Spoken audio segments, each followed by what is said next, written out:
There's been a lot of discussion about how challenging the market has been for talent acquisition professionals, and that's definitely true. But I'm going to spend a moment talking about the people leadership segment, which I think there's been less discussion around, but actually has been really challenging market in particular this year. I'm talking people directors, VP of people, CPO. The market since late spring this year has been far better, but there's been a disproportionately fewer number of roles at the people leadership level, even allowing for the fact that there are always fewer of them more generally. And I think in part that's due to the current landscape. It's not uncommon in a period where you're coming off the back of extreme kind of economic austerity in tech that companies are rebuilding themselves and they're going to prioritize the kind of business critical delivery focused roles, people partners, people ops managers, those kind of things. So it's nothing necessarily to be too concerned about, because I think this is entirely kind of predictable, but it's also true that we want to see things really start to pick up at that level going into the new year. Clearly, the venture capital fundraising landscape hasn't helped. With interest rates at the level that they are, venture capital investors are going to favour much earlier stage companies where there's the potential for much higher returns, but maybe they're not quite ready to hire a VP of people, or they're going to favour companies with a huge addressable market size. AI companies who've raised huge amounts of money include Poolside and Mistral, but clearly there are only going to be so many people leadership roles in companies like that. Whilst we've had interest rate reductions, let's hope we get some more into the new year, because that might just open up more opportunities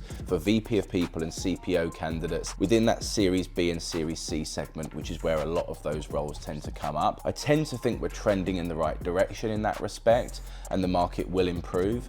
I've spoken to people leaders who have been tempted to look at much smaller roles in much earlier stage companies because they felt as though that's kind of all that's out there. It's a high risk move because you need that company to be successful such that they can fulfill your ambitions quickly and get back to the level that you are. So I've seen it work both ways, but I tend to think the best course of action generally is to hold out for a role that's more akin to your level.